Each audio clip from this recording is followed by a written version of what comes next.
fully utilized. We should be able to know if a space is fully utilized, and we can know from people who actually are moving out. And of course, our key job is to satisfy customers. In this case, there may be workers in a particular company in a particular space. We want to make them comfortable to the possible extent, so that when they are comfortable, well, some of them may decide to make changes in their life later on, but while they are still there, they must be comfortable, and that is where the FM comes in. We want to see too that everything are taken care of when it concerns the space management and how it runs.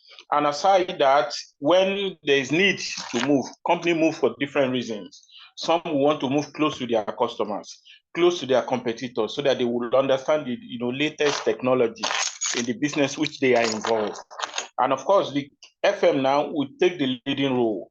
6 months to that, 6 weeks to that, 4 weeks to that, and we need to probably arrange to have meeting with the workers, to have to organize who will take the leading role, who will be in charge, probably as coordinators.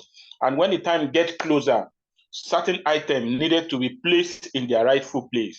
And of course, when it's time to move, we will have informed them the appropriate time that the movement will take place. And after everything is done, we need to, at the end of it, see that the place we have moved from is properly taken care of, properly clean. And of course, more importantly, as we are trying to move, we want to have something on our mind that those that are moving, that is the company, probably the staff, they should be fully informed. And all of their belongings, the computer, every other thing should be placed in the rightful place, so that when the mover comes, it takes them cautiously and move them to the appropriate place. So FM is fully involved in this case. This yes. Are you done, Mr. Ajayi Paul? At least I'm okay. I want to hear the view of others too. Yes, this is quite impressive, and I really love all the key takeaways that you were able to take from the last class. Okay, I think now we want females now to give us their key takeaway. I'll start first with Mrs. Esther Dioba. Please, can we have your key takeaway from the last class? Thank you.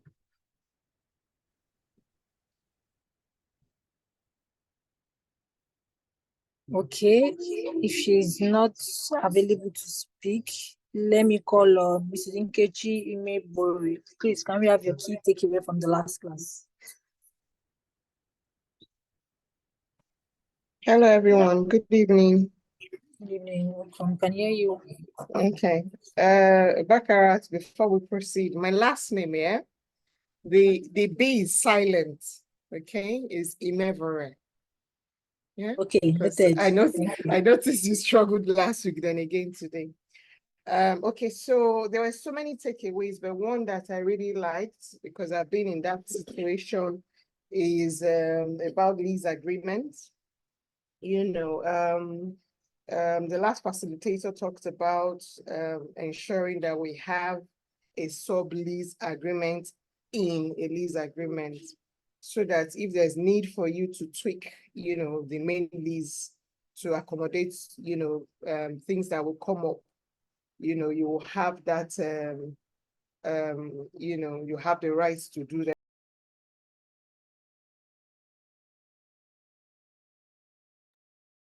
Can't hear again. Hello? I think she's muted.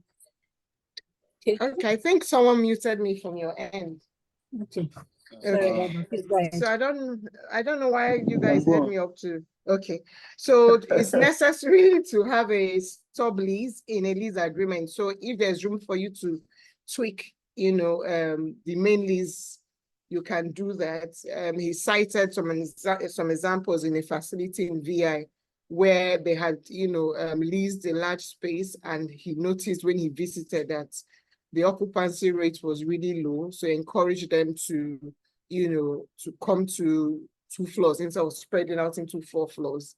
And another example he gave was that I don't know if it's the same company he visited, but they were able to lease, to another organization. And the money they got from that was even enough to cover the new organization and their own rents as well. So it's good to have a clause in your, main lease, so that if there's need for you to adjust, if you have the need for it, you can do as you go along. That was one major takeaway, because most of the times these agreements, we have a major lease and it just, there are not so many clauses in it to accommodate new adjustments, or, if you need to tweak things or turn things around. So that was one that that really resonated with me. Thank you. All right, thank you very much for this beautiful key takeaway. I think we would like to have one more female speak. Okay, let's Mrs. Opamangele, please. Can you give us your key takeaway from the last class? Mrs. Opamangele, are you there? Okay, if she's not able to speak, let's allow Mrs. Toyin Olaoye give us a key takeaway from the last class. Thank you. Good evening, class. Good evening, Ms. Barakat. Good evening. Okay, so everything everybody said was part of my takeaway. I also, he mentioned us using move companies. So like it makes it easier. You don't have to stress because they are trained to do that. They know how to handle each type of equipment and whatever you're moving from one space to the other. And also he mentioned like having the space where you're going to, like the move committee, they would have already allocated the space for everybody. So as you're getting there, you know where you're going to sit. So that can, like stop this fight of, okay, I came here first and stuff like that. And then the last thing, I asked a question about if you could contest increase in rent from your landlord, which he said yes. And it was actually a personal question and it was very useful for me. Thank you.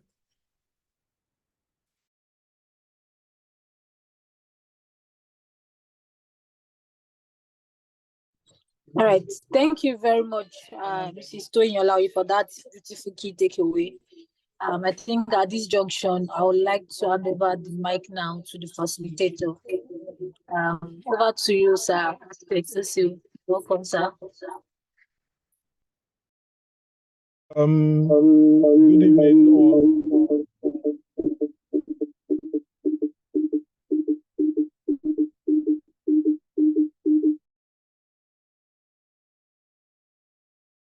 Good evening, all. I hope you can hear me. Yeah, we can. Good evening. We can. Okay, great. It's good to be here again this evening. I'll just show my screen to it. I listened to our take-home last class, and it's quite interesting that a lot of questions gave on a few things from the class. Today, we shall be looking at facility project management, and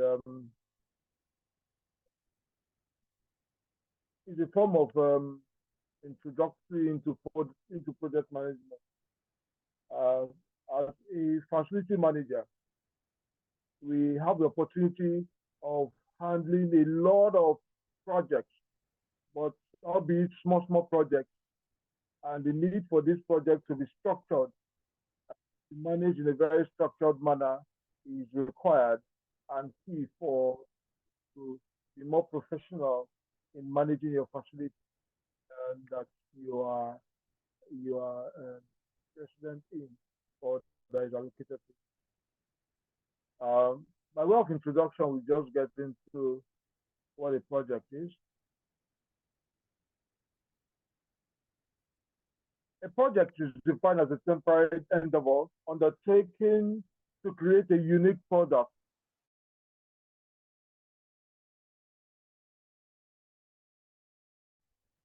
service or result. Temporary because it has a defined beginning and end time. Therefore, you have resources and scope allocated to that project. It means that every project must have a scope. It tells you what you need to do. And of course, having a scope, you also need resources to be able to manage through the project in itself. A project is unique in that it is not a routine operational activity. Most FM related activities are routine operations like servicing of an AAC. That's just like an example because it's something you do over a cycle and you repeat and repeat again. But projects are not like that.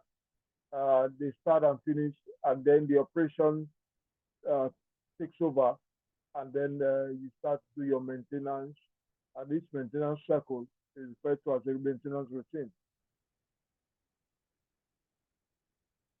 For a specific set of operations designed to accomplish a singular goal, every project has a goal that must be achieved. So a project team often includes people who don't usually work together and sometimes not from the same, they are from different organizations and also across multiple geographical locations.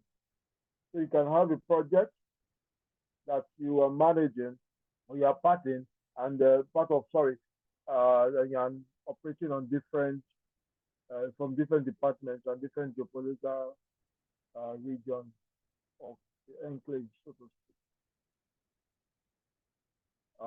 The project is temporal, it's unique. These are just characteristics of the project. It has a start and ending time.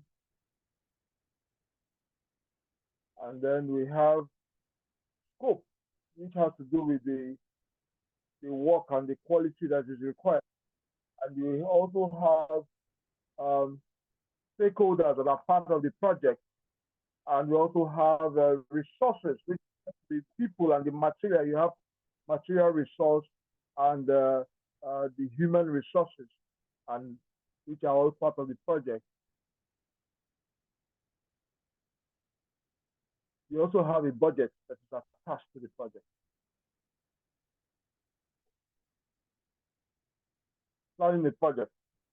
One of the things that we must do in planning a project is that we must be able to identify the stakeholders in the project. And one of the stakeholders that we identify in projects, we have the project sponsor. Project sponsor is more like the person that backs the project, that brings the project into life. Is not necessarily going to be part of the project. Most of the time, this responsibility falls into the hands of the client for the project. You have the receiver of the project deliverable, those that receive the project when it's completed, and you have the users of the project outcome, those that are direct users of the project deliverables itself. And then you also have the project manager and his team, and as part of the stakeholders. Part of planning the project, you must also establish project goals and deliverables. Also part of doing that is this task, which you are expected to have as a project manager. You're supposed to draw the schedule of tasks. And for every project you are working on, you should be able to ask some very critical questions as to why is the project being done, where is it going to be located, when will you do the project, and how are you going to go about the project, what is the project that you are getting out of this project, and for whom is this project being done for. And once you're able to answer those questions, that means you are ready to go in the issue of planning a project. Key responsibilities. The project manager has some responsibilities that helps him to manage a project. And as FM personnel, we are supposed to know exactly how to manage these responsibilities. One, to be able to define clear and attainable project objectives. The project manager should be able to define clear and attainable project objectives. The project manager also should be able to define project by reducing it to a set of manageable tasks. You break it down to the tasks that needs to be done from the scope of work so that you know exactly how to achieve it and then give headlines. The project manager is supposed to be able to communicate the project objectives to all stakeholders. One of the key tools a project manager uses is communication. Communication is very key for every project manager. A project manager to communicate and communicate adequately to the stakeholders from time to time as the project continues. Must also be able to procure the right tools and materials required to carry out the project. The project manager must also be able to manage the project constraints, which work as part of the project.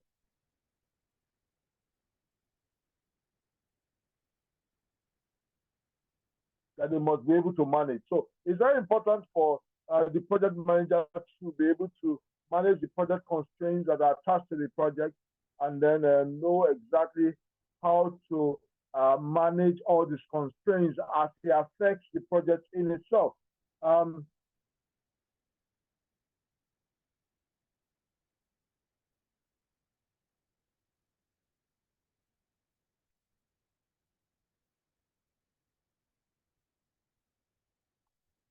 Also, the project manager must be able to inform stakeholders of work progress regularly.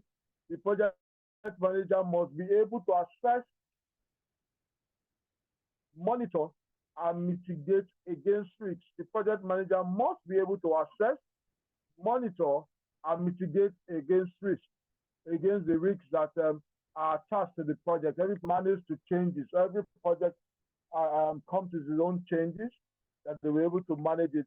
The project manager must be able to determine and implement the needs of the client. Of course, the project manager serves the client and must ensure that the needs of the client is being met and also met adequately. It's very important for the project manager to have that happen in every project that the project manager is managing.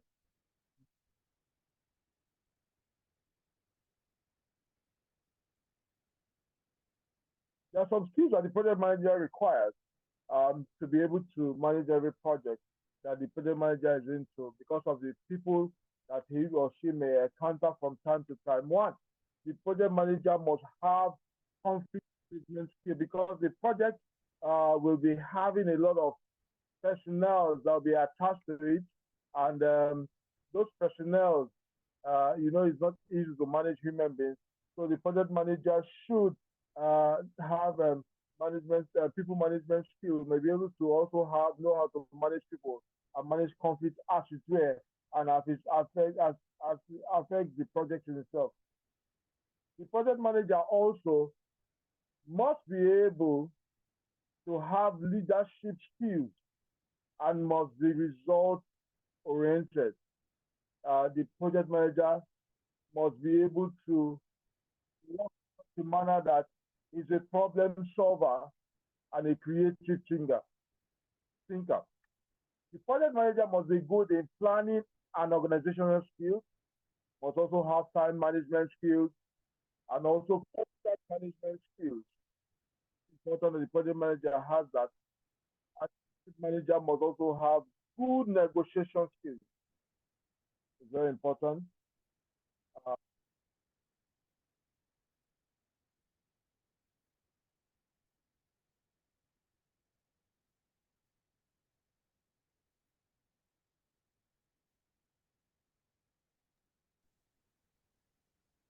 Project management procedures, some procedures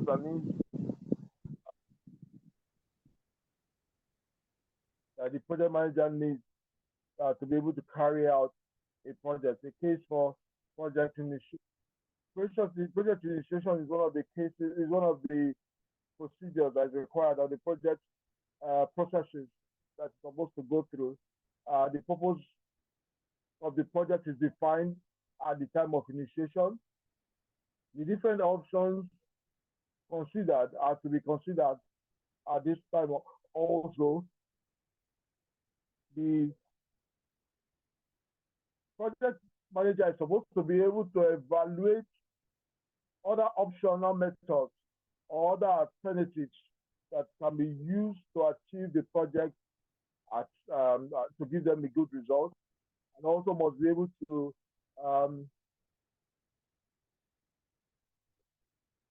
look at how these results will benefit the project, and look at the possible advantages of the project, look at the possible disadvantages of the project, look at the appraise the cost and investment of the project. Also must be able to summarize the risk that is associated with the project, because every project, like I said earlier on, comes with its own associated risks.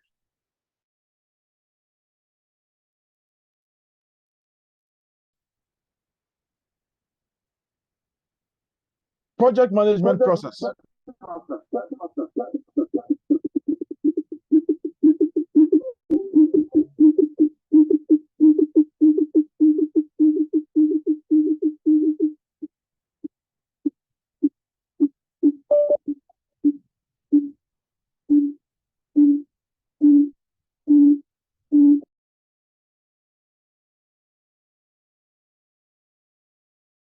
Okay.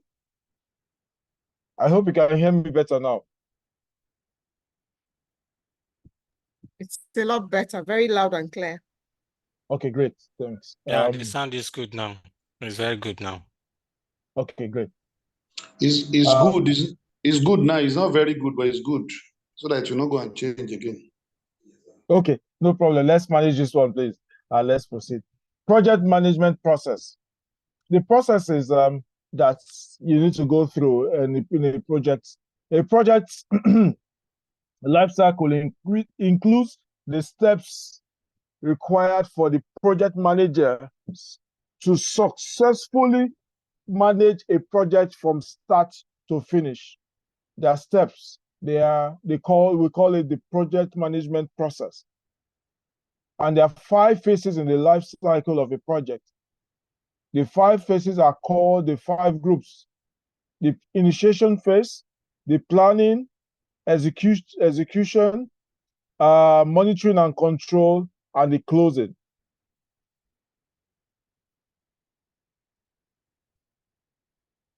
The initiation phase of the project is when the project is birthed, when the whole dream for the project, you want to do this, you want to do that, you're excited about it. All that happens at the initiation phase, where all the excitement of what you want to achieve is there. You got a new land now somewhere in Lekki, and you're excited to build it up.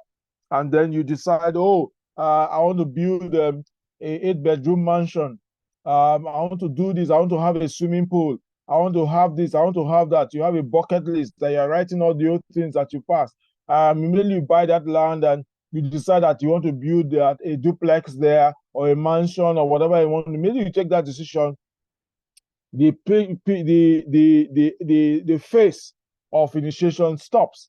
The next one, you go into planning. Planning is when you begin to gather all the necessary things to make sure it happens.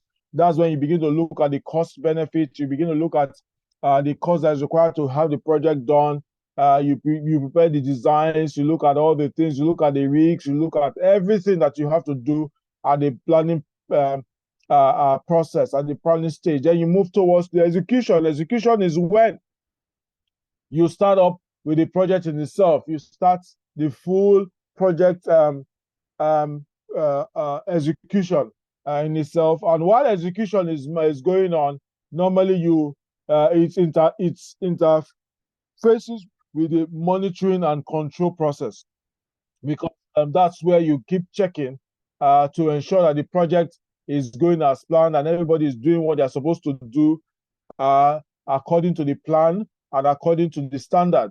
And closing of the project is that phase where you are finished and then everything is closed. Everybody checks the project has been successful. All contractors or everybody has been paid. The users have used the project and have given feedback on the project that the project has succeeded. That's when the project closes, when you eventually close up the books in the project. that's when you achieve the project closure. Not just when you move into the project, but when everything on the project has been tested and it meets the essence of the project being initiated in the first place. The objectives of the project has been met, and immediately that happens, the project is closed. The phases, I'll repeat that again, is just expatiating on that. And then project execution. A lot of persons dwell in the project execution. The project execution is the phase of the project life cycle when the work is performed, when the actual work is done, and everything in the project is put into action. Project scheduling, project planning are simply the beginning of when, at that point in time where the project is about to kick off. Most of the time and work of a project are during the execution phase. Therefore, execution in project management is very critical and important. However, the planning phase is the most important part of project management. But a lot of persons put all their effort during the initiation, during the execution phase. It's, if you don't plan a project well, you are going to have problems during the execution. A project that is not properly planned, you have problem during the execution phase. So you must learn to plan well before you go into execution. If you get into execution, yes, execution takes a lot of effort and takes time also, but the effort there is more physical during execution. That's when planning, you may sit in an office and you spend time through the day looking at the different parts of the project. But during execution, that's when the actual movement, the actual work starts, where the scheduling and all that is done. You get all the subcontractors and all the people that is required for that to happen. Project execution steps. The steps during project execution will change depending on the specific requirements of the project. The participants' steps are typically laid out in the project execution plan. However, there are general activities that should apply to all projects. Some projects have some unique stuff, while some have other kind of that. There's some that is common amongst that. The project execution steps should generally just go through these 7 items that are here. 1, you must be able to create tasks. 2, you must be able to set timelines for the tasks. 3, you must be able to assign tasks to team members.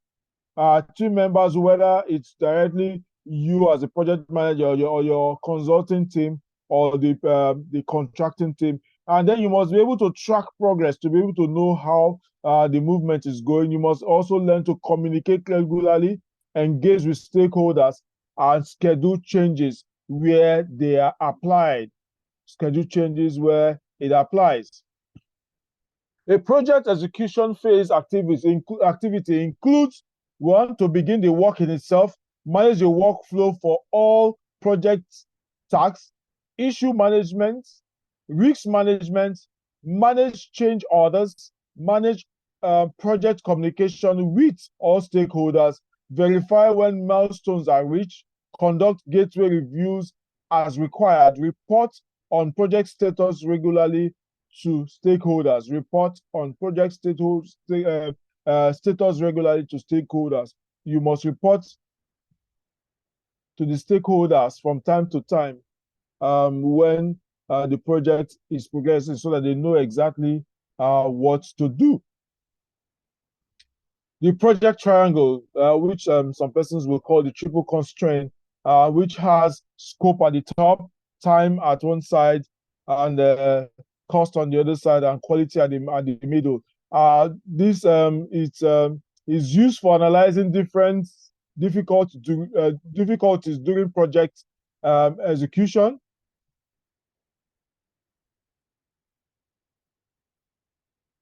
It's used to analyze project goals.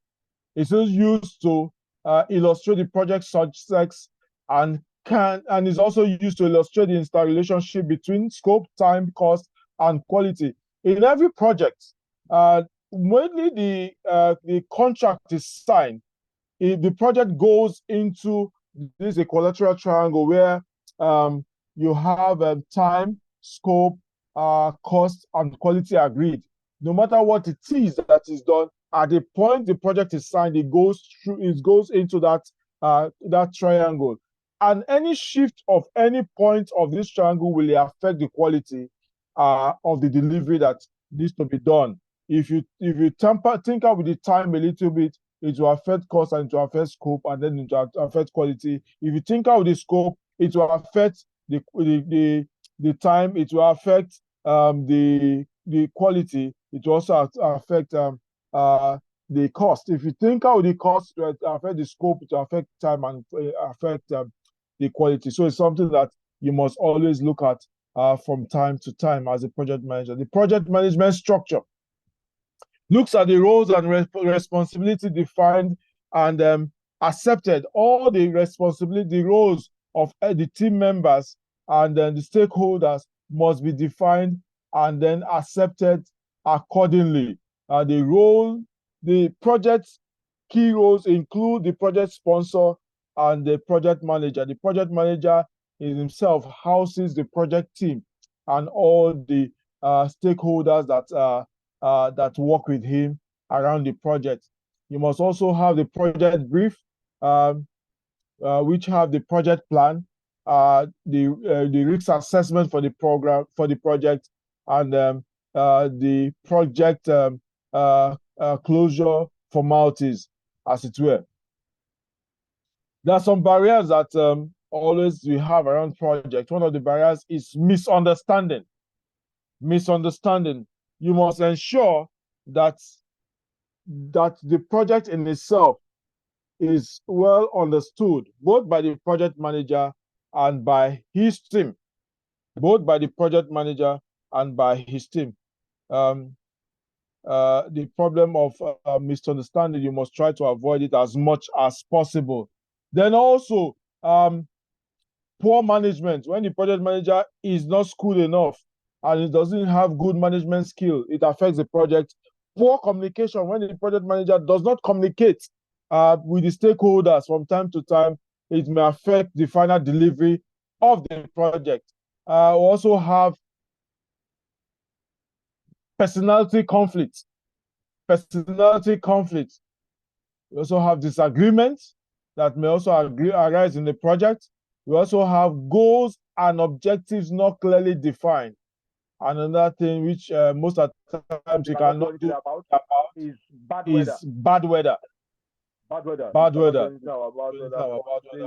The risks that you may need to watch out for.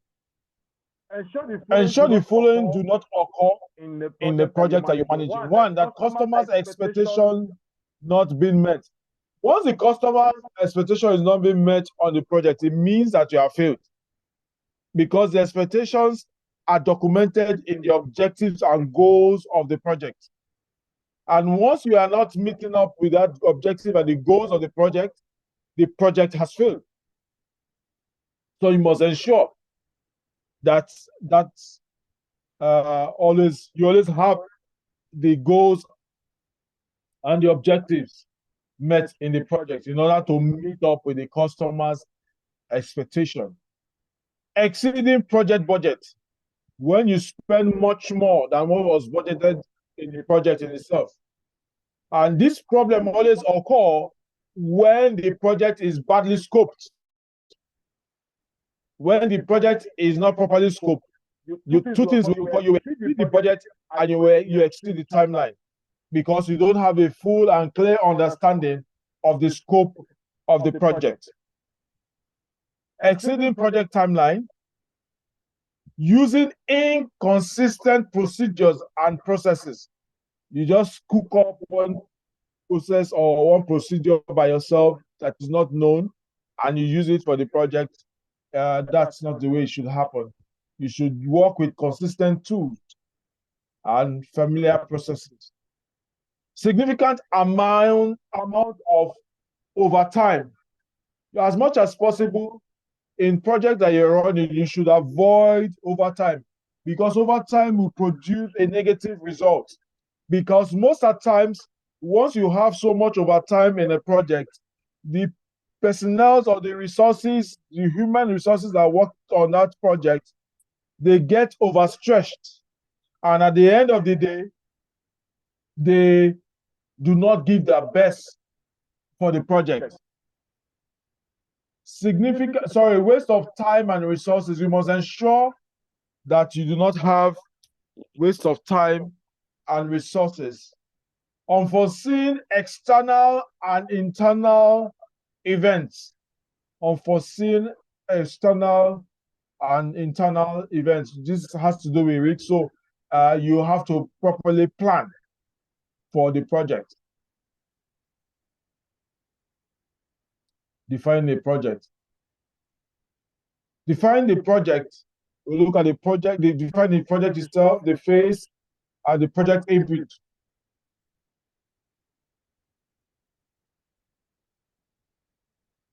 Formation of the project team. You need to get the project team together. Document customers' needs. You must ensure that you have that.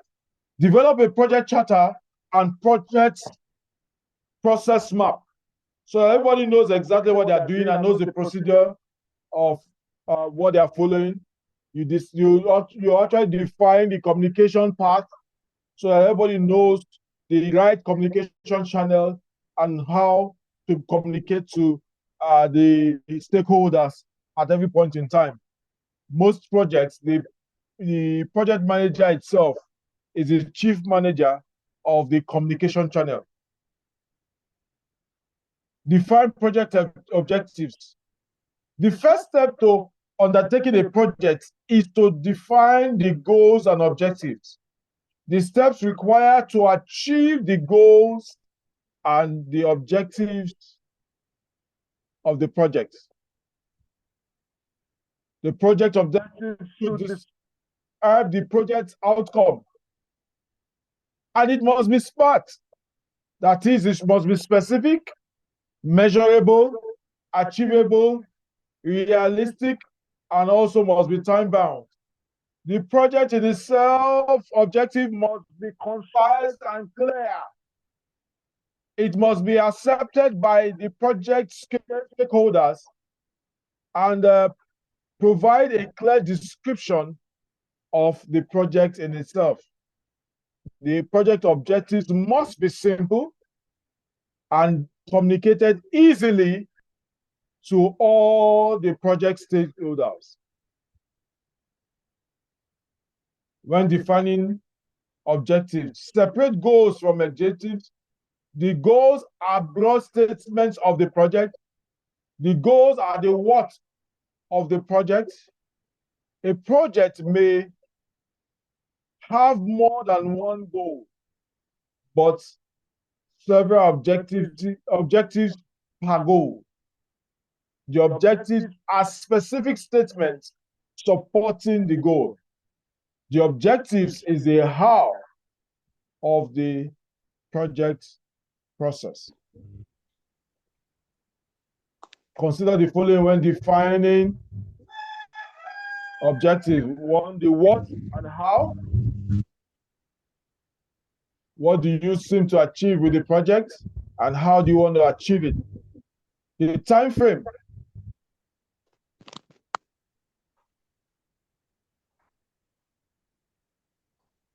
The expected outcome of the project. The criteria for achieving the expected outcome, and then look at ways to measure the expected outcome. So Mustafa, please, can you mute your mic so that I don't have this interference coming?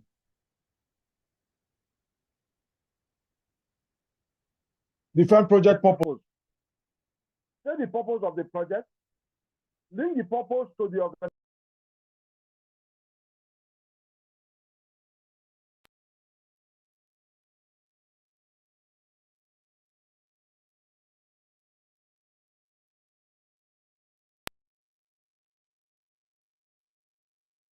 Define the purpose helps in predicting problems. It also helps in proper planning and controlling of the project activities. Now, at different levels, there are different levels of projects depending on the one you are managing. Sometimes you want to call program performing. Perform programming. When you have very large projects that has pockets of projects in it that are also large, that in itself, that activity goes into what we call a program, where you have, for example, the construction of the Lagos Badagry Expressway, where you have several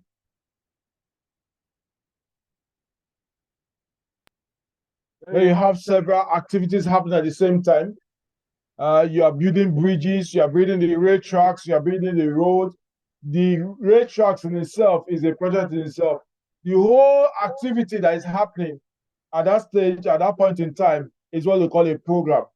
And at that point in time, your role as a project manager, if you are sitting on top, becomes a program manager. But the same principles of the project management is what is also used to achieve the project in itself. Develop project scope statements.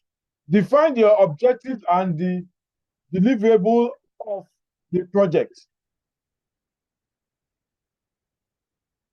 This is developed by the project team. The scope statement, because you have to break it down. It should contain details by describing the scope in itself, acceptance criteria, deliverables of the project constraints, and all the assumption that is associated with the project. The project charter.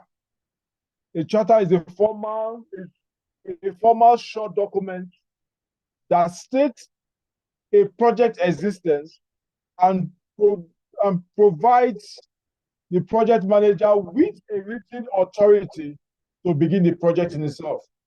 A project charter document describes the project to create a shared understanding of its goals, objectives, and resources required before the project scope outcome in detail.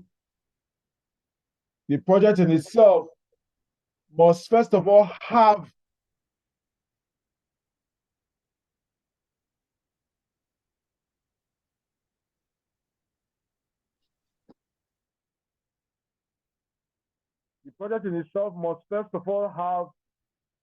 you define it as a high-level document that gives that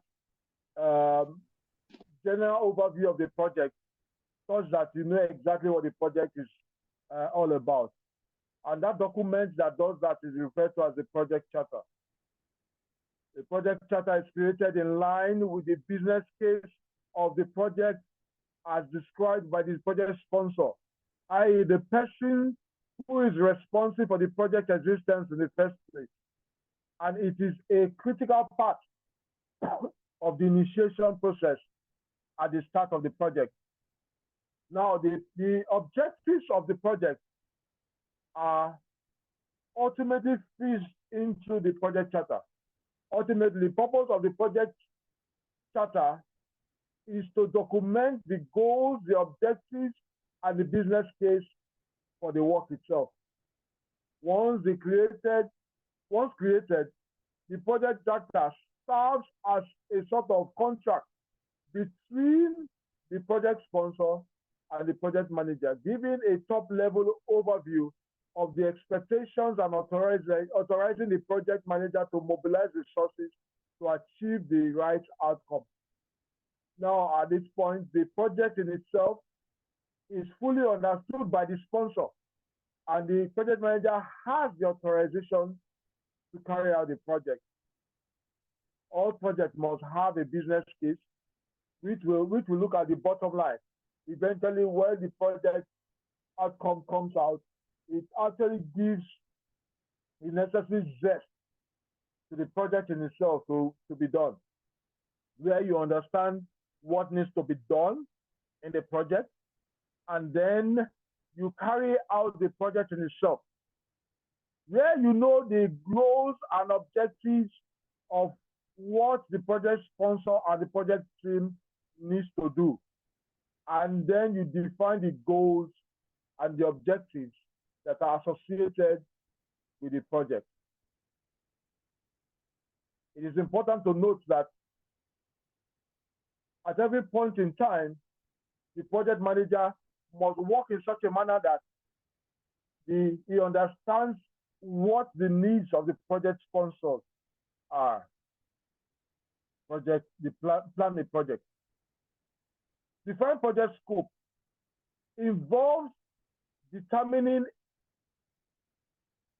a project's specific goals, the tasks, the deliverables, deadlines, the cost, and then the resources that are required to carry out the project. Clarifying the project parameters and limitations are they all form part of the project scope.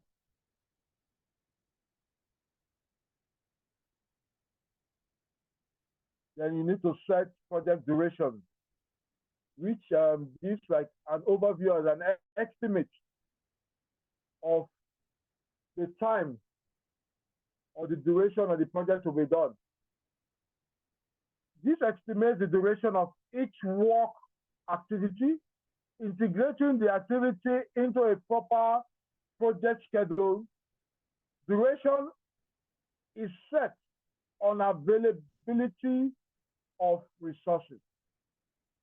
That is, you look at the resources that are available to be able to make projections for the timeline that is associated with the project that needs to be done. That is the work activity, or rather the task, the work task. The components to be considered in certain duration. Look at the time delays. There are sometimes in projects where delays are always there that you need to take note of. The physical processes that needs to be done, work performed by people, work performed by non-human resources, that is machines, and the type of resources required to be able to carry out the task, and see how you need to do it. Sometimes it will be much better to mechanize some activities in the project cycle itself, or the project execution period. It makes it faster. Imagine if you are constructing a 10-story building, and then you have human beings carrying the materials from the ground floor to the 10th floor all the time. That would be counterproductive. In fact, you need a lot of bodies to do it. So at that kind of height, you will need a mechanized system. So you need something like a crane to take the materials and even the workers themselves all the way up to that level to be able to work. And when you need to do casting work, you may need to have a mobile pump, concrete pump, that will pump concrete from the ground floor to the 10th floor. These things are available, so I just use that. Work breakdown structure. Organization of the project work into manageable sections. That's the work breakdown structure. It decomposes the work activities into smaller components. It makes complex projects more manageable and also helps in the development of the project schedule and budget. It's used to identify potential risks in the project. The purpose of creating a work breakdown structure is to help to assign roles and responsibilities, also to help with accurate estimation of cost, time, and risks, also shows the project milestones and control points, also help with accurate organization of the project in itself. It will help with the proper explanation of the project scope. Don't be laughing at this. The project scope to the stakeholders. Human resource planning. This involves the identification of the identification and documentation of the roles and responsibilities of all the personnel that will be working in the project. Look at the reporting relationship for the project, and also look at the staff management plan, how to manage staff within the project. It also defines the process of acquiring staff, the period each resource will be acquired, and the requirement for training at every point in time. This is also very important in a project. Imagine you running a project, and at the beginning of the project, you go and get a carpenter that will be able to do the roof when you are doing the foundation of the project. When you have that carpenter on ground, you are just paying that man for doing nothing. You just have unnecessary resource that is not useful. It is needed, but at the time of the foundation is not needed. So you must know the right time to be able to hire the right resource in the project. Cost estimate. Of course, this is being managed by the QSs. It serves as a guide in ensuring that the funds available are sufficient to complete the project. It also helps to see whether the needed funds are available to support the project. It also looks at enabling comparison of the anticipated benefits against the anticipated cost for the project, identifying if the project is viable. It's very important to know that. It also looks at the project direct cost and indirect cost. The direct cost looks at the team of the size of the team members, the cost of material, equipment, and supplies.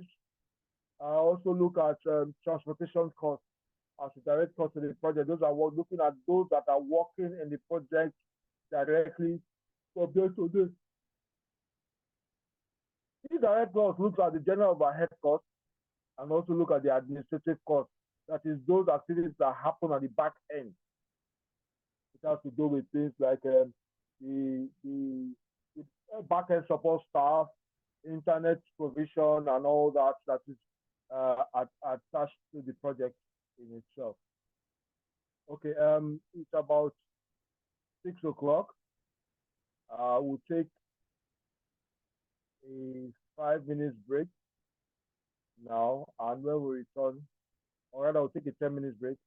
When we return, we'll continue the class. I hope that's okay with us. Very fine, sir. All right. It's okay. Thank you very much. Thank you. Yes, it's okay. Yes.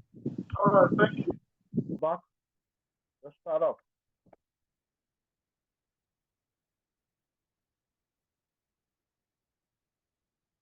Can we start? Yes, we can. Okay, great. We're looking at manage and oversee projects. Develop project management plan. The project management plan is a document that outlines the project execution, project control, and monitoring part of the project. Define the execution approach.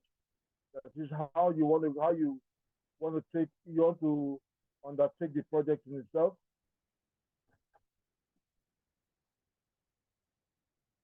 Document is used to document all the project assumptions and the assumption made for project planning, the facilitation of stakeholders communication, all the assumptions that are made is what we have encompassed inside the developed project management plan.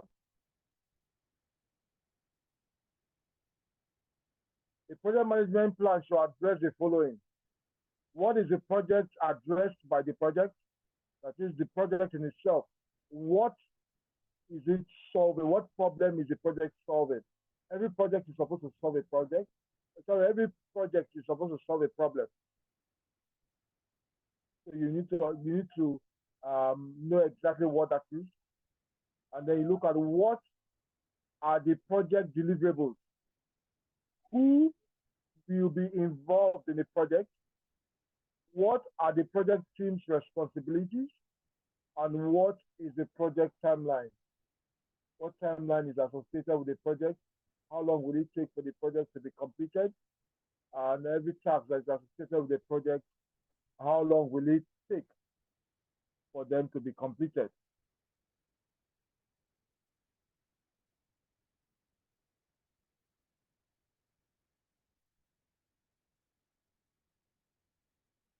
Leading the project delivery team.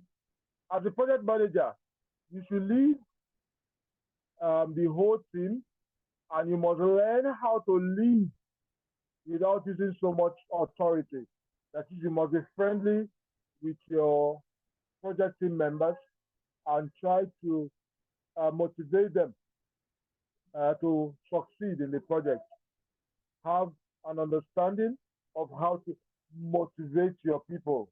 It's very important so that the people do not rebel against you when the project is going on. They can just wake up and tell you that they're not working again and there's nothing you can do and the project will be at risk.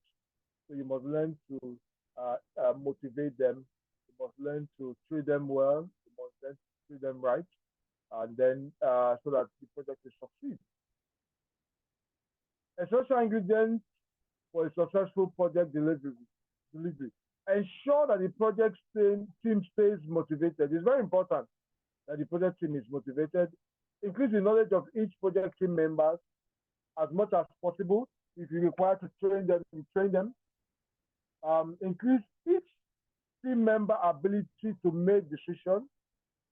That is, give them responsibilities and trust them.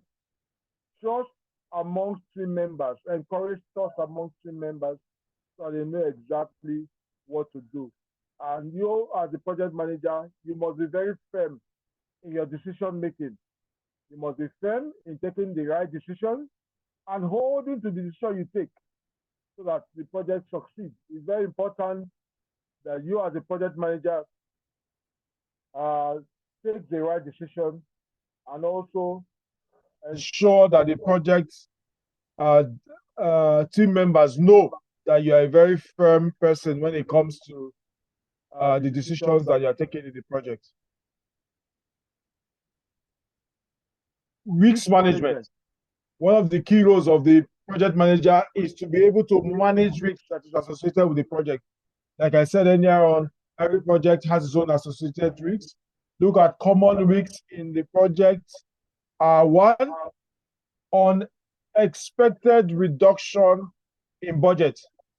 The present condition of the country now gives an example of a risk that is associated with the project. You start a project with a budget of having the dollar at 700 naira, and presently the dollar is at 1.5. If you do not plan properly, that becomes a problem. And then if that happens, it means that the budget that be allocated to that project has reduced, and then you may need to look for how to up the project, and so that the project can succeed. Right now, it's very difficult to manage projects in terms of project budgeting because of the fluctuation of the currency and the dollar. The roles and responsibilities not clearly defined. You must ensure that the roles and responsibilities are clearly defined to all project stakeholders, especially the team members, the project team members, so that they know exactly what to do. They understand what to do part time. Stakeholders' input not obtained. It's very important that at every stage of the project that you obtain the input of stakeholders to be able to ensure that everybody is carried along in decisions that are taken in the project. So you don't take a decision and the stakeholders come and they deny you as a project manager. So you must always carry them along. You must always communicate with them so they know exactly what is going on in the project. Slow customer feedback and review. When you have reviews that comes in and then you are slow in taking decisions, you must ensure that doesn't happen. That's a risk that you can manage. Stakeholders making adjustments to project requirements. That's also a risk that you must look at, and the possibility of having that risk in your project. That's where there's what we call change management, that you're able to manage changes as it comes from stakeholders and also your general team members. Poor communication is also a risk. You must ensure that you communicate and everybody communicates to you as a project manager well and on time. Very optimistic cost and time estimate. There's no need to be doing any form of optimism. Make your projections as realistic as possible. Don't be too optimistic, thinking that you're trying to impress the client, and at the end of the day, you fail in your delivery that you're supposed to deliver. So it's very important that you note that, and then you work accordingly to ensure that you deliver the project at the right cost and at the right estimated time.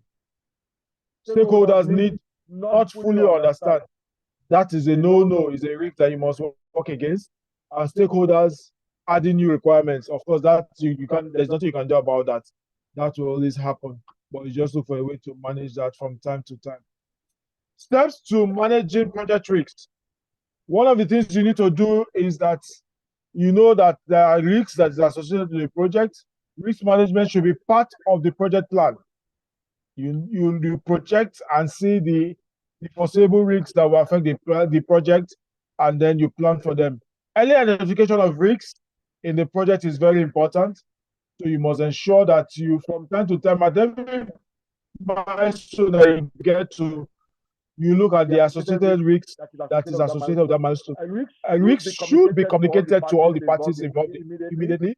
Put precautionary measures in place to mitigate against the risk. Consider and review identified risks, threats, and opportunities, so you know how to manage them as it comes. Normally, we also advise that you assign risk owners.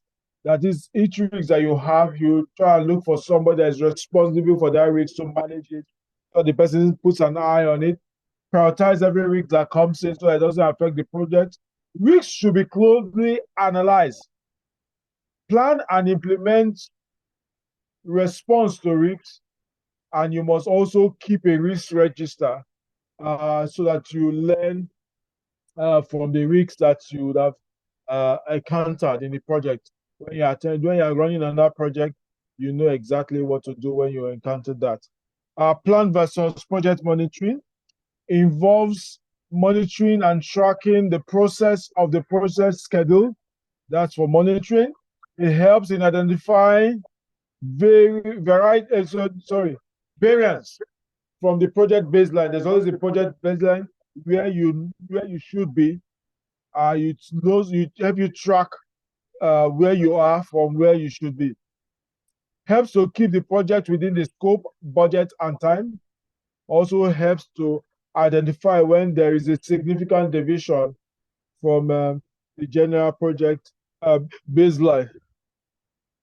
We provide early indications of problems with the project activities coordination, also cost overrun, and resource conflicts where it arises. Steps to monitoring project plan and progress. You must create a project baseline, and you must learn to communicate all the time. Like I've mentioned, that communication is very key to the project manager. Project budget management. A project budget provides an understanding of how funds should be utilized and also how funds should be expended in the project. The work breakdown structure is the basis for the project budget. That is, you are able to provide the scope through the work breakdown structure. You know exactly the work that needs to be done, and then you budget for it accordingly to be sure that you are able to accomplish the project at a given time, because the scoping affects your cost and your timing. A project budget can be properly maintained through continuous budget forecast, regular forecast of resource usage, proper scope management, and keeping the project team involved. Your project documentation is very important, and the project budget is part of it. And the budget should not just be swept under the carpet. You must always keep an eye on it, to look at it, to be able to monitor the progress that is made, so that you know when you're overspending the project and then when you're doing well in the project. Closing out of the project. You must ensure the client sign off. The client sign off for every work complete certificate is very important, At every point in time, every milestone of work that has been done, the client must sign off. After project outcome has been measured against the criteria of acceptance, the work completion certificate is signed off and payment is made. The work completion certificate records information such as any other comments about the project, success criteria of the project, the key metrics to be tracked in the project, and the high-level lessons learned from the project in itself. Project analysis. As the project is running up or winding down, you must analyze the project itself. You look at the progress, the processes for determining the real situation of the process of the project. It also helps to find out whether the project is operated properly or otherwise. That is, after the project has been completed, you look at the project, you look at the management of the project, the use of the project to be sure that it's being managed in the right way and be used in the right way as it should be used.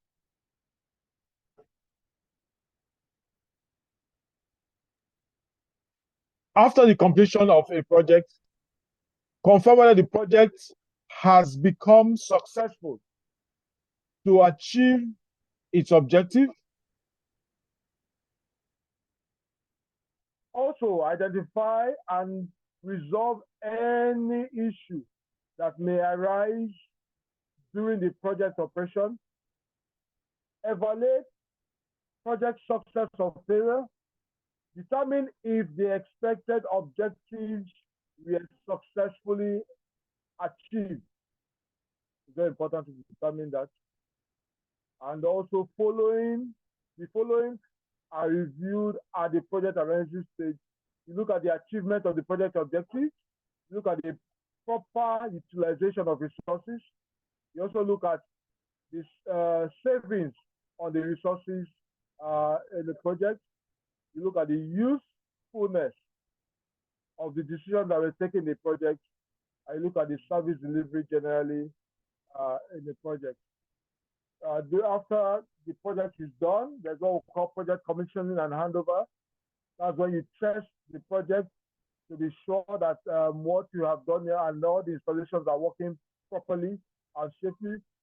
This involves checking and inspecting and also testing. Applicable to all project phases. The objectives of the project commissioning is to ensure a safe and orderly handover of a project, guarantee that the project operability in terms of safety, performance, and reliability. During the time of the project, you must ensure that you have proper project filing. You must index your file, establish a project filing structure at the project startup. The types of filing system depending on the size of the project. A simple single file may be used for very small projects. Most of projects that happens in facilities you manage. For large projects, you need a numbering system for managing such projects. So you have a very elaborate filing numbering system for your files. It's advisable that files are both kept manually and electronically. The following files should be kept for a project. You have the contract file where all the contracts are kept, correspondence where all the letters are kept, administrative where the administrative activities are kept, technical file where all the technical decisions or the technical details are kept, quality management where all the quality management decisions and all the test results and all that are kept, construction support file, all the issues that have to do with the construction, that's where they are kept. And then finally, we look at the lesson learned register documents all lesson learned. Lesson learned are experiences gained from the execution of the project. Lessons learned should be identified and documented at the close of the project. Thank you very much. That's the last slide. So we'll take our questions now, if we have any.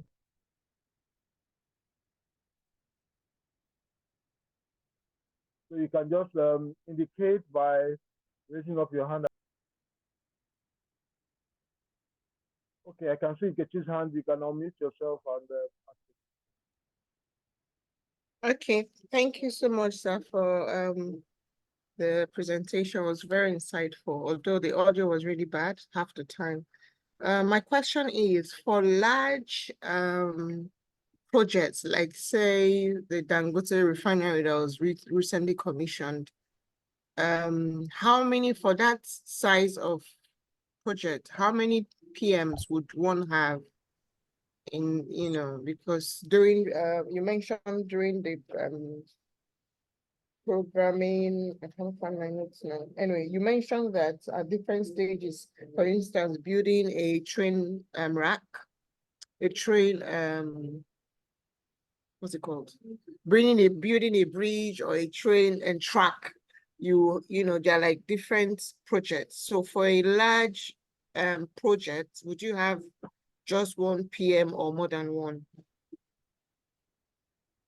okay, that's my question. Thanks for that question. For a large project, usually you have more than one PM. Each aspect of the project has a PM that is managing it.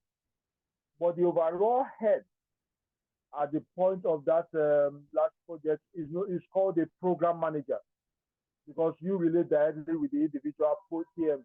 You not relate with the other team members. The PMs report to you, and then you manage the activities at that level. That's what we call program. That's project programming. I hope that answers the question. Okay, that's clear. Thank you. Then I have a second question. Please go ahead. You talked about sticking to the timeline. If, for instance, there's a disruption, let's say like COVID happened a couple of years ago, something like a natural disaster happens, is it possible for the owner of the project to enforce a force majeure? And if the person does that, would it be right for him or her to do that?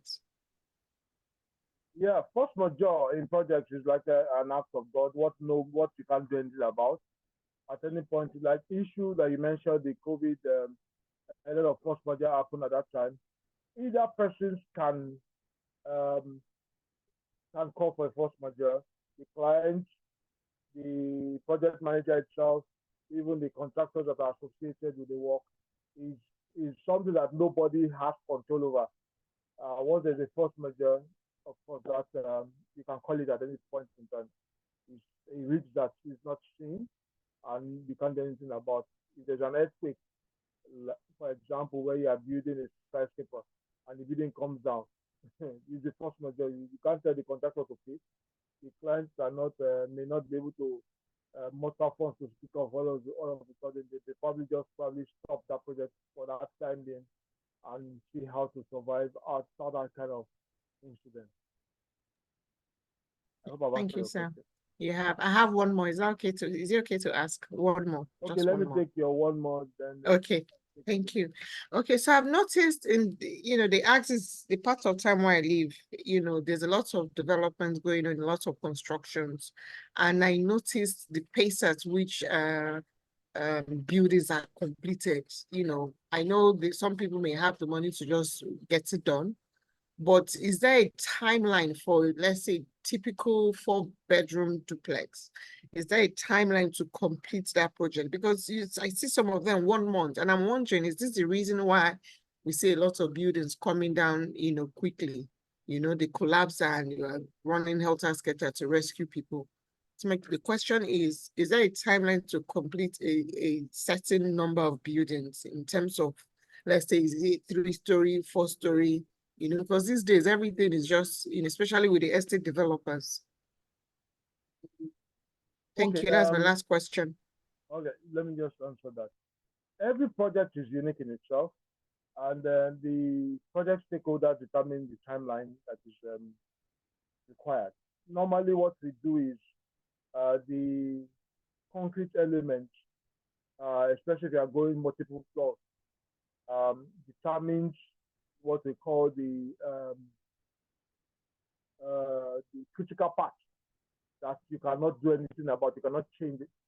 If you are building a two-story building now, each floor slab for the two-story building must take 28 days to cure to attain its full strength. So before you either load the upper floors or whatever. So you know that you have 28 days, let's say a month, and you are doing a two-story building.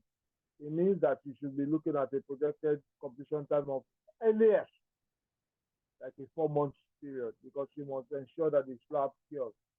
But there are smart construction methods now, which use concrete forms, where you can build structures in 2 weeks, in 1 month.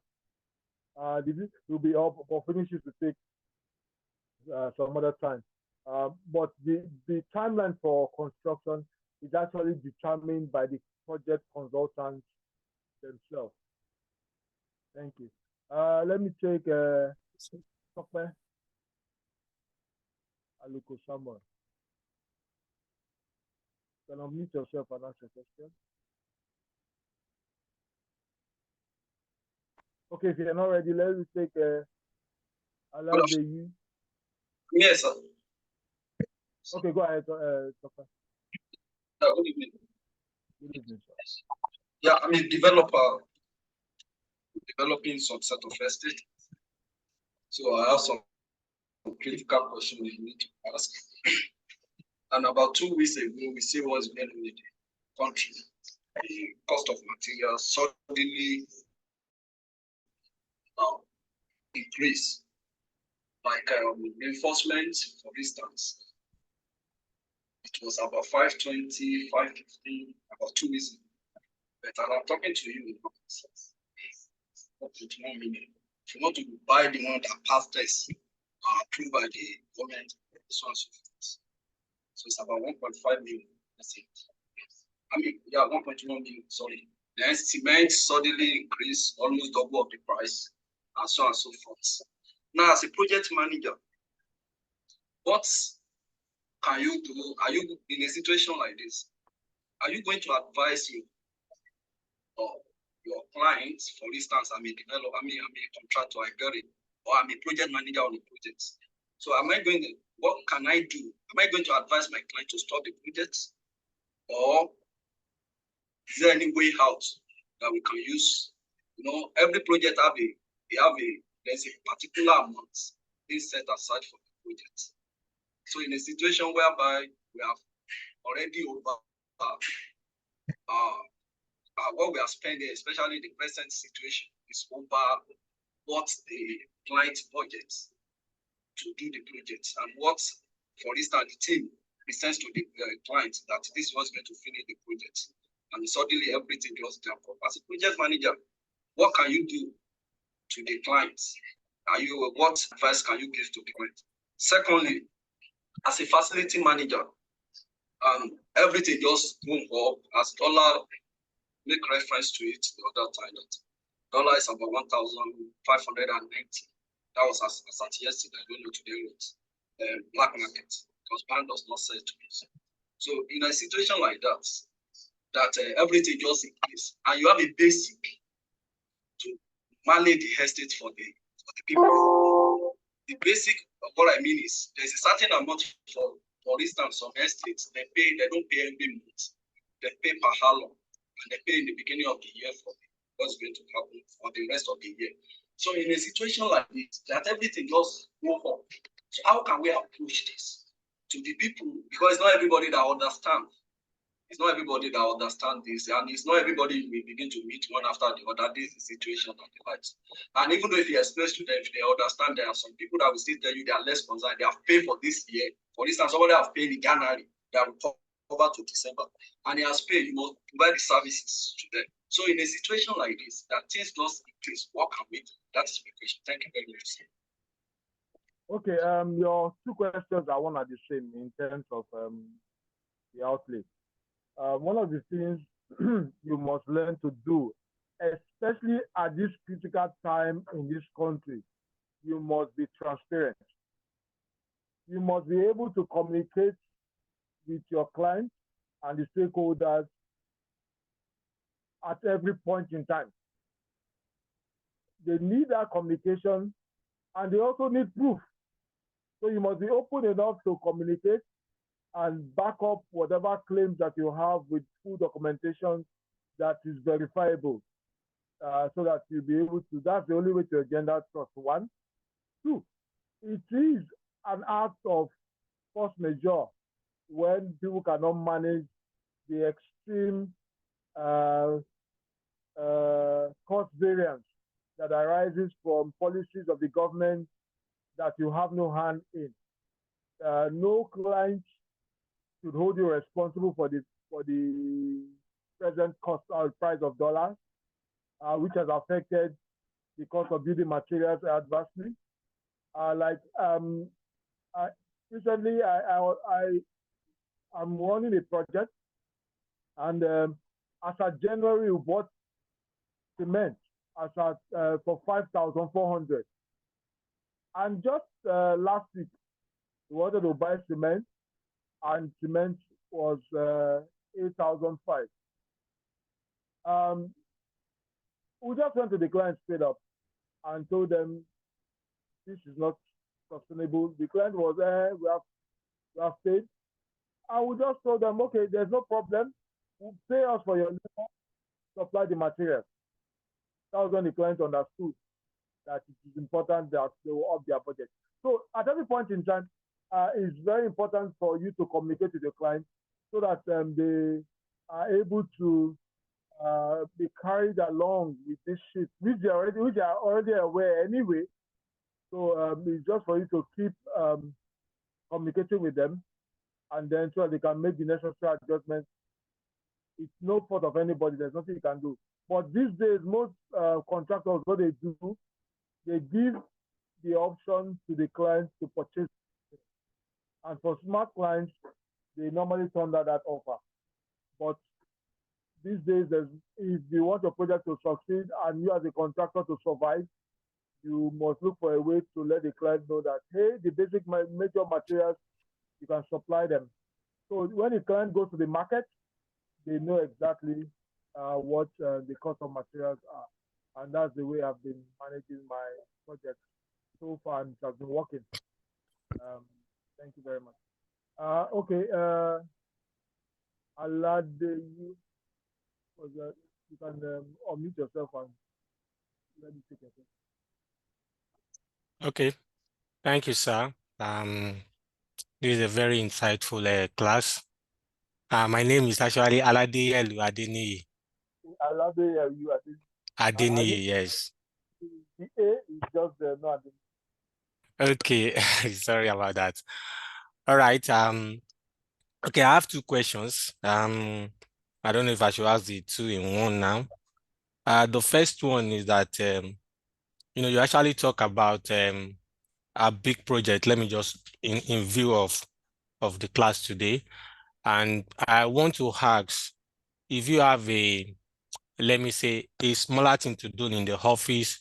Probably you have a vendor to supply you certain goods, and then do you still put, let's say, the 5 process group in place for such thing, and you see time it as a project as well? And then the second question is that in your project, how do you know you've met your deliverables? How do you know, okay, my deliverables are accepted and all that? So those are my questions. Okay, first of all, no matter what the project that you are running, whether it is supply and deliver or all that, you can still put it on the 5 process group. Each of them have their own headings.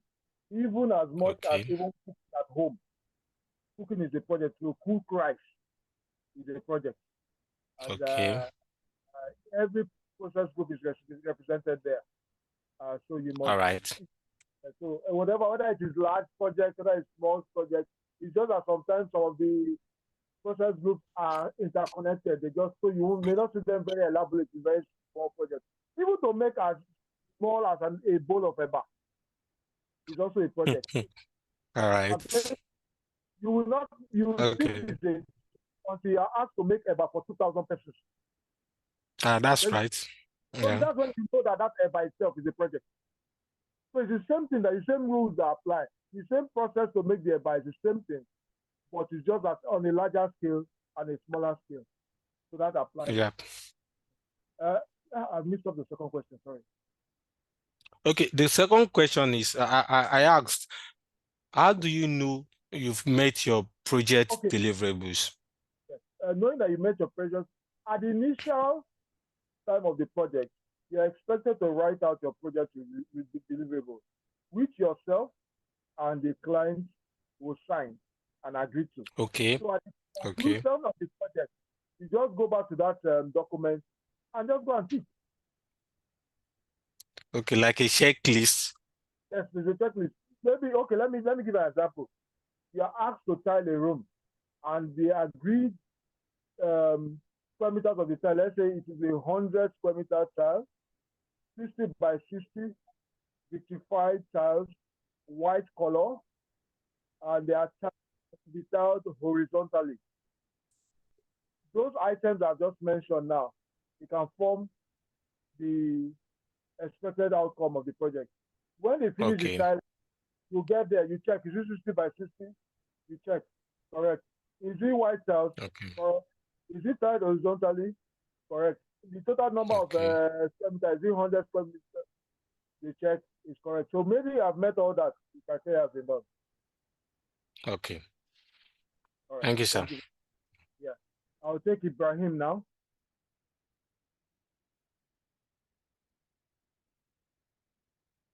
Ibrahim, you can unmute yourself. Hello, good evening, sir. Good evening. Yes. My question is, for instance, if project sponsor doesn't aware of the environment situation where the project is taking place, and during project execution or maybe close of project, then project barriers setting like erosion or flood that affected the project and the materials, who will be responsible for the loss? Is it the project sponsor or the project manager? All right, That's your my question. I said if project sponsor doesn't aware of the history of the environment of that area where the project is taking place. For instance, maybe project sponsor is here in Lagos and get a land somewhere in Abuja, doesn't have much information about the place. And suddenly during the project or maybe at the close of project, erosion or flood happened in that area and affected the project or the materials. Who will be responsible for the loss? Is it the project manager or the project sponsor? Two things. First of all, it shows that at the initiation of the project manager didn't do a good job in terms of doing his risk assessment. And when that happens, both the project manager and the contractor will be liable. But when the project manager and the contractor have done a thorough job, because they are supposed to know where the project is located, the associated risks with the location of that project, and they're supposed to communicate to the client. If that communication has happened, and then that risk was identified, and everything was done to make sure that everything is done properly, like you have stated along this, let's give an example of this flood that normally comes sometimes when they release the dam from Cameroon or the dam from Chad or something, and it floods the whole site. That is an act of God. There's nothing you can do about it. Both the client and the project manager, nobody is liable. If the client just takes over his project and continue paying, if he wants to continue, just wait for the water to subside.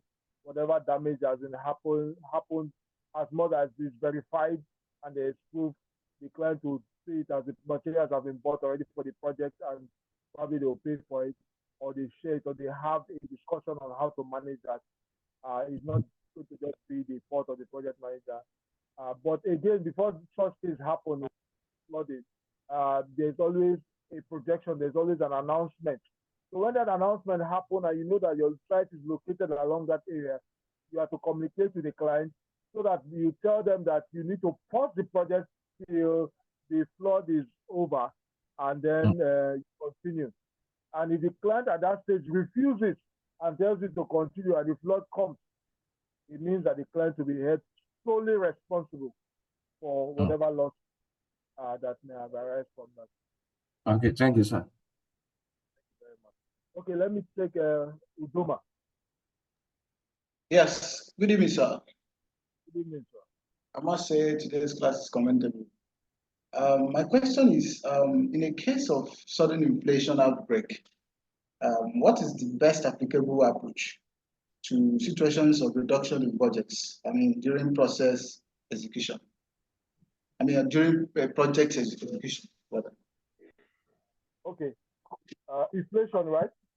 Yes, please. Okay. There's what we call fluctuation in projects, which manages inflation. And the truth of the matter is that that's why at the beginning of the project, the parameters must be stated. And you must be able to, normally when you have a project, you must define the project allowances so that the client knows, like normally most of the projects that I do, if we have the dollar price, maybe I'm signing a project now, and the project, the dollar is 1,500 as of now we are signing. We just give an allowance of 1,005. You go positive or plus or minus 5% or plus or minus 10%. But Nigeria now, you can't really do that because things just moves anyhow.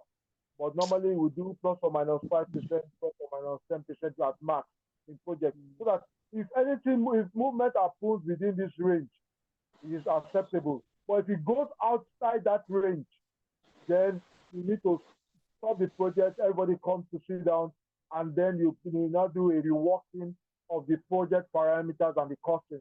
So the client is aware and the client needs to up their budget. And if the client is not upping their budget, you will have a form of discussion on how to make the project work. So in a particular situation in the country now, we cannot use that to define because this time last year it was not as bad as this. It was a lot better. So that time last year was ideal, but this is the new normal that we have found ourselves. And we pray that it will be short-lived so that we can return to full stability now. So for what I'll just say for now is that you just need to communicate with the client from time to time. Immediately you notice a shift, please always do a communication with the client or the stakeholders to tell them that at the time of the project, so when we started this project, is 1,500 naira. Please note that some variations would have happened in cost, and then the contractor will be coming for fluctuation claim so that they are aware. And then when it becomes serious, you call for a meeting for an agreement to be reached. And then once the agreement is reached, the project can continue. I hope I've answered the question. Yes, thank you very much, sir. Thank you. Thank you. Esther, that will be your last question, and I'll take that will be the last question now, and I'll take from those that sent on the chat. Esther, let's hear you now. Good evening, sir. Good evening, everyone. It has been a very interesting course since. Thank you very much, sir. Thank you, ma'am. I want to ask, based on trending, based on this dollar issue and construction, like we have a property that we have already, done the estimation, the cost for renovation, and the client has given us go ahead to carry out the renovation. But funding of the renovation is dependent on the tenants. When they pay their rent, will you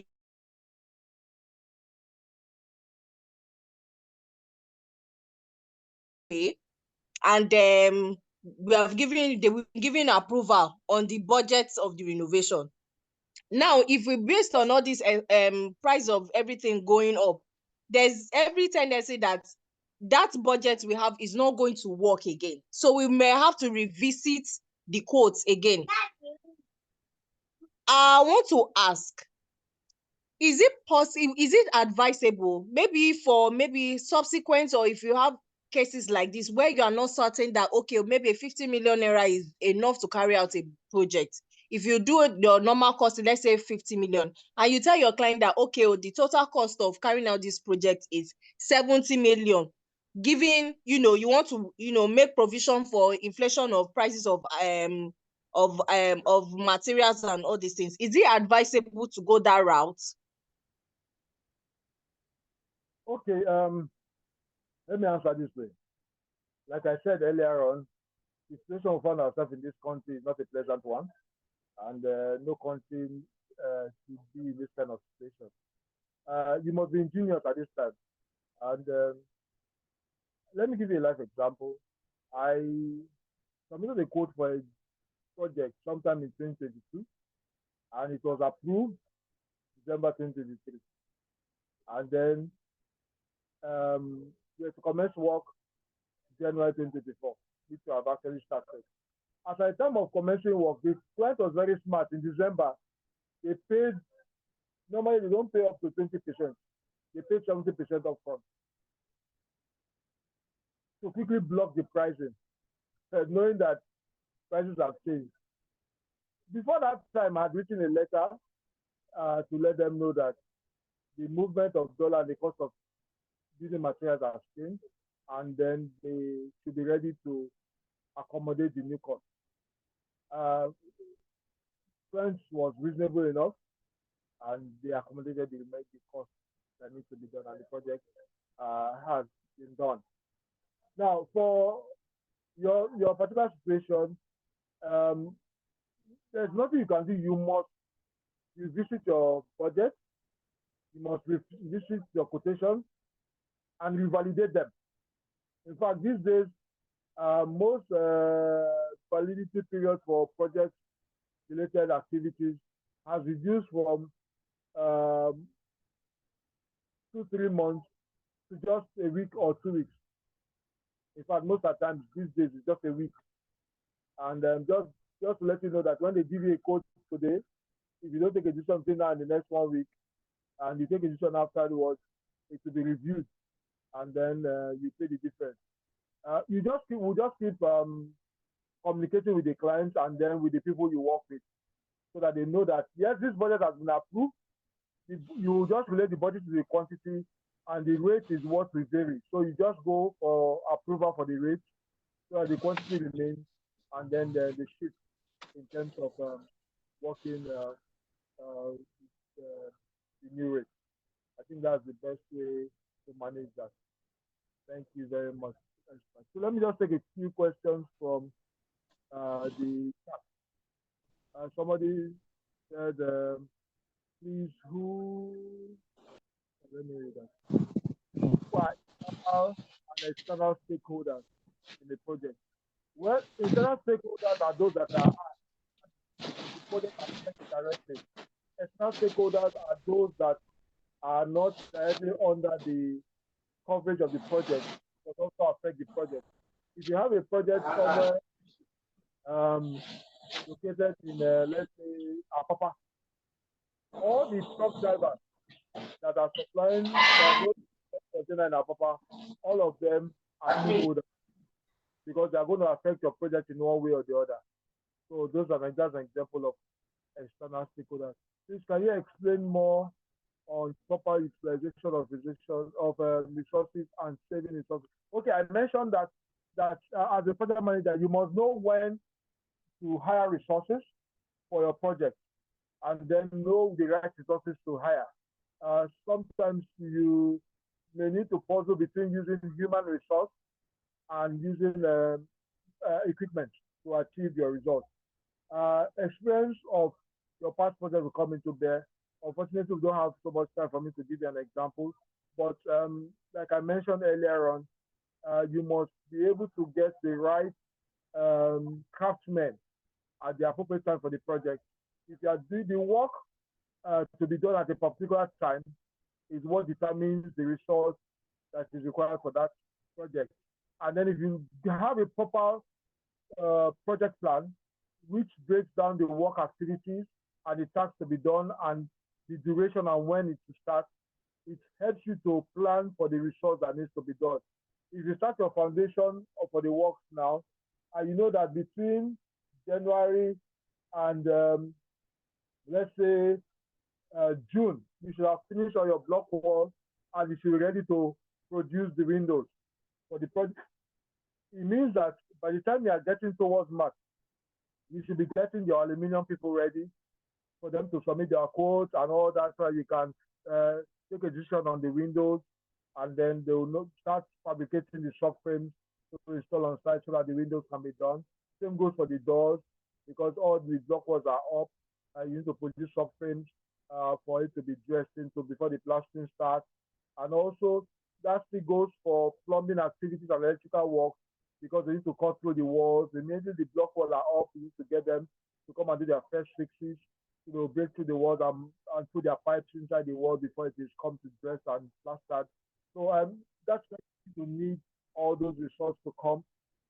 Immediately they are done, they leave, and then the project continues.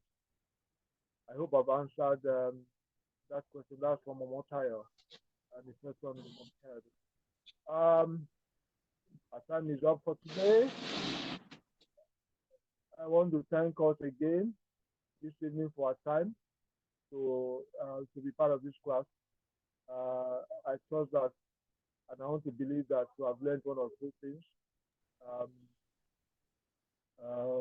We meet again sometime on Monday for the next class. We're looking at building fabric and structured maintenance. Thanks for your time, and do have a wonderful evening. Thank you. Thank you very much, sir.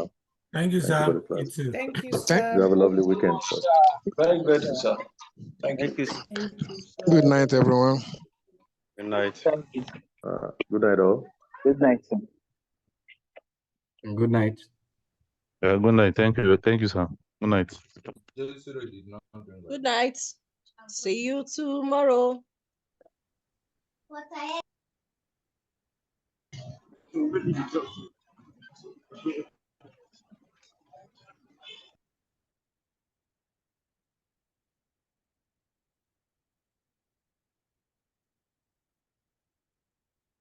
This guy is always using his